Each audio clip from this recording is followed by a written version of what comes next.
Well, there was an article making a case for and against the Mavs making a trade from Callie Kaplan of the Morning News, which we can get to momentarily. But Bleacher Report had one trade for every NBA team before the deadline.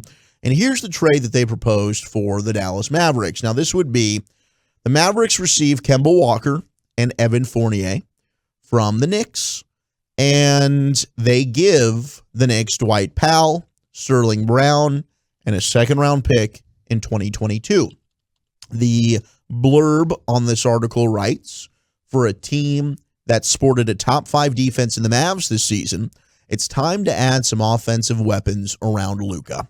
With THJ now sidelined following surgery to correct that broken foot, the Mavs should be interested in providing the Knicks with some salary cap relief and draft equity by taking on both Walker and Fournier.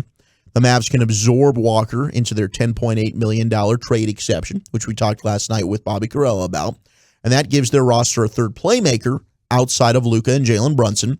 He's also a good sixth man, and he'd be able to step in and run the offense while knocking down threes at a high level.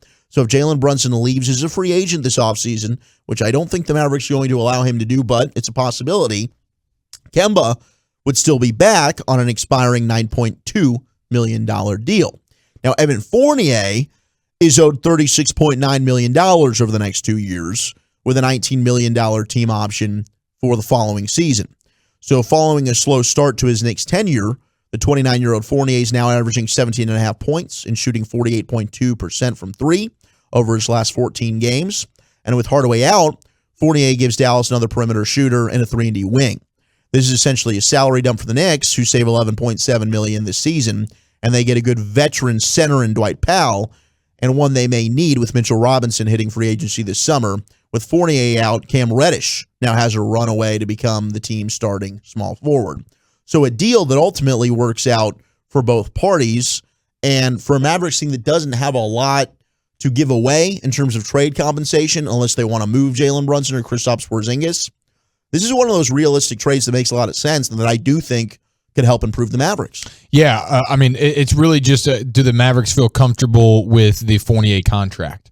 I think that would be the big thing, because he did just get that big dog deal, as you mentioned, where he's going to be paid $18 million next season and almost $19 million the season after that, the 2023-2024 season. So then you have the team option, but he's still young enough. You know, he's like 29 years old, and he was a guy I really wanted last year at the trade deadline. I felt like he would have been a really, really nice addition because he does have that size and he's got the three-point shooting ability. You mentioned what he's done recently in the last 14 games or so for the Knicks, which is strong, but even bigger sample size for the entire 52-game season to this point. He's 14 points, he's 3 rebounds, he's 2 assists, he's 43% from the field, and he's 40% from the three-point line. Like, to me, that's outstanding. I would love that. I would love that 100%.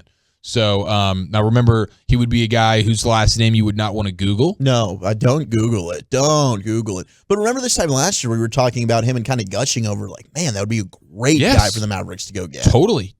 But now you're talking about having him with that contract. Sure. But I don't think it would scare me away personally. It wouldn't scare me away either. That's the kind of move that I think is one that I'd get excited about. Because what are you giving up again? Let's hear it one more time. Sterling Brown. Nothing. Dwight Powell. Nothing. And a second-round pick. Nothing. Yeah, that's I like that one. I mean, to me that's a win. And the Knicks all the way around. Are the Knicks selling right now? I mean, they've been asked my dude this year. They need cap relief. So that's the benefit there for them. Let's give them some cap relief. That's and let's make a deal.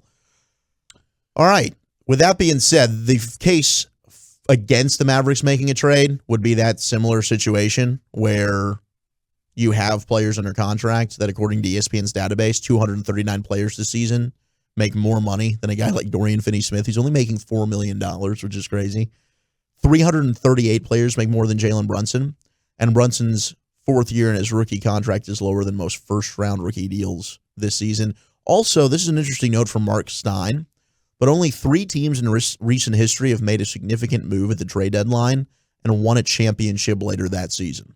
You've got the Raptors, who traded for Marc Gasol in 2019 and won, the Pistons in 2004 with Rasheed Wallace, and the Rockets in 95 with Clyde Drexler.